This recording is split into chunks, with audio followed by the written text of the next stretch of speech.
గోవిందనామాలతో ప్రతిధ్వనించాల్సిన చోట మృత్యుఘోష. ఏడుకొండలవాడి సాక్షిగా భక్తుల ఆర్తనాదాలతో ఆధ్యాత్మిక నగరం దద్దరిల్లింది. గతంలో గోదావరి పుష్కరాలు, ఇప్పుడు వైకుంఠ ఏకాదశి. నాడు పబ్లిసిటీ పిచ్చి, నేడు అత్యంత ఘోరమైన నిర్లక్ష్యం. సందర్భం ఏదైనా అది చంద్రబాబు ప్రభుత్వం నిలువెత్తు అలసత్వానికి నిదర్శనం. రాజకీయ కక్ష సాధింపు చర్యల్లో మునిగి తేలుతున్న కూటమి సర్కార్ క్షమించరాని నేరం చేసింది. దైవ దర్శనం కోసం సుదూర ప్రాంతాల నుంచి వచ్చిన అమాయక భక్తుల ప్రాణాలను తీసింది. శ్రీవారి పుణ్యక్షేత్రంలో జరిగిన ఘోర పాపంపై ప్రముఖ జర్నలిస్ట్ కొమ్మినేని శ్రీనివాసరావు కామెంట్ ఇప్పుడు చూద్దాం. ఎంత ప్రతిష్టాత్మక పవిత్రమైన దేవాలయం, ఎంత గొప్ప పేరు ఉన్న పుణ్యక్షేత్రం ఈ రోజున జరుగుతున్నదేమిటి? ఆంధ్రప్రదేశ్కే కాదు, దేశానికే గర్వకారణమైన తిరుమల తిరుపతి దేవస్థానం గురించే ఈ ఆవేదన, ఈ ఆక్రోశం, ఈ బాధ. తిరుపతిలో వైకుంఠ ద్వారా ప్రవేశ టికెట్ల కోసం జరిగిన తొక్కిసలాట్లో 6 మరణించిన ఉదంతం ప్రపంచవ్యాప్తంగా ఉన్న హిందువులను కలిచివేస్తోంది. టీడీపీ, జనసేన, బీజేపీ కూటమి ప్రభుత్వం ఏపీలో అధికారంలోకి వచ్చాక, చంద్రబాబు నాయుడు ముఖ్యమంత్రి అయ్యాక ఎన్నో ఘోరాలు జరుగుతున్నాయి. పలు అకృత్యాలు, విధ్వంసాలు, అరాచకాలు సాగుతున్నాయి. చివరికి తిరుమలేష్ని కూడా వారు వదిలిపెట్టడం లేదు. కోట్లాది మంది భక్తుల మనోభావాలను దెబ్బతీయటానికి కూడా వెనుకాడని నాయకత్వం ఇప్పుడు ఏపీలో పాలన సాగిస్తోంది. పైకి హిందూ మత ఉద్ధారకులుగా పోజు పెట్టడం, లోపల మాత్రం ఎన్ని దందాలు చేయాలో అన్నీ చేయడం చేస్తున్నారు. గత ముఖ్యమంత్రి వైఎస్ జగన్ పాలనలో తిరుమల తిరుపతి దేవస్థానం ప్రతిష్ట ఎలా పెరిగిందో చెప్పడానికి ఒక్క ఉదాహరణ చాలు. భక్తులు లక్షల సంఖ్యలో వచ్చినా వారిని చాలా వరకు ఎక్కడ అసౌకర్యం లేకుండా స్వామివారి దర్శన భాగ్యం కల్పించేవారు. దీన్ని గుర్తించిన అయోధ్య ఆలయ నిర్వాహకులు క్రౌడ్ మేనేజ్మెంట్ గురించి తెలుసుకోవడానికి ఏ పద్ధతులు పాటించాలో నేర్చుకోవడానికి టీటీడీ అధికారులను అక్కడకు ఆహ్వానించారు. మన అధికారులు వెళ్ళి తగు సలహాలు ఇచ్చి వచ్చారు. అది జగన్ జమానా. మరి ఇప్పుడు చూడండి, అంతటి ఖ్యాతి వహించిన టీటీడీ చంద్రబాబు జమానాలో క్రౌడ్ మేనేజ్మెంట్లో విఫలమైంది. కేవలం వేలల్లో జనం వస్తేనే మేనేజ్ చేయలేకపోయింది. ఫలితంగా తొక్కిసలాట జరిగి 6 మరణించడం, 50 మంది వరకు గాయపడడం జరిగిందంటే ఎంత విషాదం. గత కొన్ని దశాబ్దాల్లో ఎన్నడూ జరగని ఈ ఘటన తిరుపతి గొప్పదనాన్ని దెబ్బతీసిందని చెప్పక తప్పదు.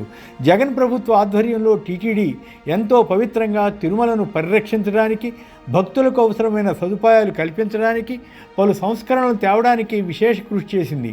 ఇప్పుడు ఆ పని మాని గత చైర్మన్లు వైవి సుబ్బారెడ్డి, భూమన కరుణాకర్ రెడ్డి టైంలో ఏమైనా తప్పులు జరిగాయా అని భూతద్దం పెట్టి అన్వేషించి ఆనాటి ముఖ్యమంత్రి జగన్ పైన, వైసీపీపై రాజకీయ కక్ష సాధించడానికి ఎలాగోలా బదనాం చేయాలన్న దానిపైనే చంద్రబాబు ప్రభుత్వం కృషి చేసింది. కొత్తగా టీటీడీ చైర్మన్ అయిన ఒక టీవీ సంస్థ యజమాని బిఆర్ నాయుడు పూర్తిగా అసమర్థంగా వ్యవహరించారనిపిస్తుంది. తనకు ముందుగానే గొడవ జరుగుతుందని తెలుసునని ఈ తొక్కిసలాట జరిగిన తర్వాత చెప్పారు. నాకు ఇన్ఫర్మేషన్ ఉంది, గొడవలు జరుగుతాయేమో అని. నాకు తెలుసు ఏ గొడవ అవుతుందేమో అనే నాలో అనుమానం ఉంది. నేను అధికారుల దగ్గర కూడా వ్యక్తం చేశాను. గొడవ జరుగుతుందని చైర్మన్కి తెలిస్తే ఎందుకు చర్య తీసుకోలేకపోయారన్న ప్రశ్నకు జవాబు ఇవ్వలేక మళ్లీ మాట మార్చారు. చంద్రబాబు, బిఆర్ నాయుడులు ఈ మొత్తం ఘటనను అధికారులపైకి నెట్టి తప్పించుకోదూస్తున్నారు. మరో ఘట్టం గురించి కూడా మాట్లాడుకోవాలి. తిరుమల ప్రసాదం లడ్డూకు ప్రపంచవ్యాప్తంగా గుర్తింపు ఉంది. ఆ లడ్డూను పరమ పవిత్రంగా భక్తులు పరిగణిస్తారు. ప్రత్యేకమైన రుచి కూడా ఉంటుంది. అలాంటి లడ్డూపై తీవ్రమైన అనుచిత ఆరోపణలు చేసి చంద్రబాబు నాయుడు, ఉప ముఖ్యమంత్రి పవన్ కళ్యాణ్ ఘోర అపచారానికి పాల్పడ్డారని భక్తులు భావిస్తారు. అయినా టీడీపీ, జనసేన, బీజేపీలు ఇష్టారీతిన దుర్మార్గపు ప్రచారం చేసి తిరుమల ఔన్నత్యాన్ని దెబ్బతీశాయి. నిజంగానే ఒకవేళ లడ్డూకి సంబంధించి ఏవైనా పొరపాట్లు జరుగుతుంటే వాటిని సరిచేసి బాధ్యతగా ఉండవలసిన ముఖ్యమంత్రి తన రాజకీయ స్వార్థం కోసం ఒక వదంతిని ప్రచారం చేశారు. చివరకు దానిపై సిబిఐ విచారణ చేస్తే ఏమైందో అతీగతి లేదు. తిరుమలలో ప్రతి ఏటా వైకుంఠ ఏకాదశి సందర్భంగా సంక్రాంతి పర్వదినాల నుంచి వారం రోజుల పాటు వైకుంఠ ద్వార దర్శన కార్యక్రమం జరుగుతుంది. ప్రతి ఏటా వేల సంఖ్యలో భక్తులు వచ్చినా ఎలాంటి తొక్కిసలాట జరగలేదు. కానీ ఈసారి తిరుపతిలో 9 చోట్ల 90 కౌంటర్లు ఏర్పాటు చేసిన ఈ తొక్కిసలాట జరిగిందంటే పర్యవేక్షణ లోపం తప్ప ఇంకొకటి కాదు.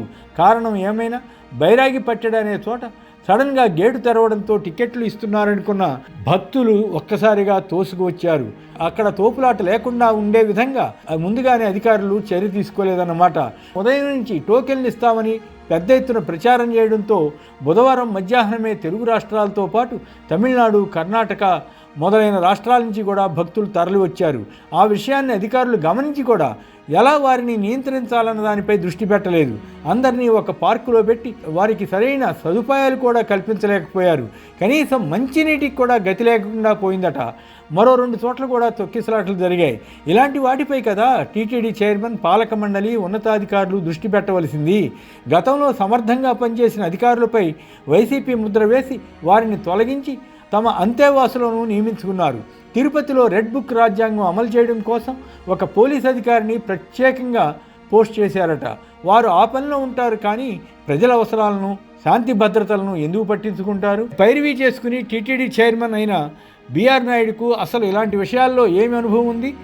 లేకపోయినా పర్వాలేదు. ఆయన నిబద్ధత ఏమిటి? కేవలం ఒక టీవీ సంస్థ ద్వారా తనకు బాజా వాయిస్తే ఈ పదవి ఇచ్చేశారు. పదవి తీసుకున్న తర్వాత అయినా టీటీడీ ఉద్ధరణకు కృషి చేశారా? లేదు. పోస్కోల్ ఇంటర్వ్యూలు, ప్రకటనలు చేస్తూ కాలం గడిపి అసలు భక్తులను ఇక్కట్ల పాలు చేశారు. టెక్నాలజీని తానే కనిపెట్టినట్లు చంద్రబాబు మాట్లాడుతుంటారు. అయినా ఆన్లైన్లో కాకుండా ఇన్ని వేల మందిని, అది కూడా గంటల తరబడి వేచి ఉండేలా చేయడం అంటే ఈ ప్రభుత్వ చేతగానితనం కాదా? టీటీడీ అసమర్థత కాదా? చంద్రబాబు నాయుడు గతంలో పుష్కరాల సమయంలో పబ్లిసిటీ కోసం, సినిమా షూటింగ్ కోసం సామాన్య భక్తుల స్నానఘట్టంలో స్నానం చేసినప్పుడు కూడా ఇలాగే గేట్లు సడన్గా తెరవడంతో తొక్కిసలాట జరిగి 29 మంది మరణించారు. ఆ విషయంలో ఒక కానిస్టేబుల్పై కూడా చర్య తీసుకోలేదు. సీసీటీవీ ఫుటేజ్ సైతం మాయమైంది. అదే జగన్ ముఖ్యమంత్రిగా ఉంటే ఈ పాటికి చంద్రబాబు, పవన్లు రెచ్చిపోయి ఆయన రాజీనామా చేయాలని డిమాండ్ చేసేవారు. ఎల్లో మీడియా గోల గోల చేసేది. కానీ ఇప్పుడు మాత్రం అంతా గప్చిప్ అయిపోయారు. అదేదో అధికారులదే తప్పనట్లుగా కథ నడపాలని చూస్తున్నారు. మొత్తం తిరుమలకు అపవిత్రత వచ్చేలా కూటమి ప్రభుత్వం వ్యవహరిస్తున్న తీరు ఇప్పటికైనా మార్చుకుంటే మంచిది. వైకుంఠ ద్వార దర్శనం ద్వారా మోక్షం పొందవచ్చన్న కొండంత ఆశతో వెళ్ళిన భక్తులకు చంద్రబాబు ప్రభుత్వం, టీటీడీ నరకం సృష్టించడం బాధాకరం.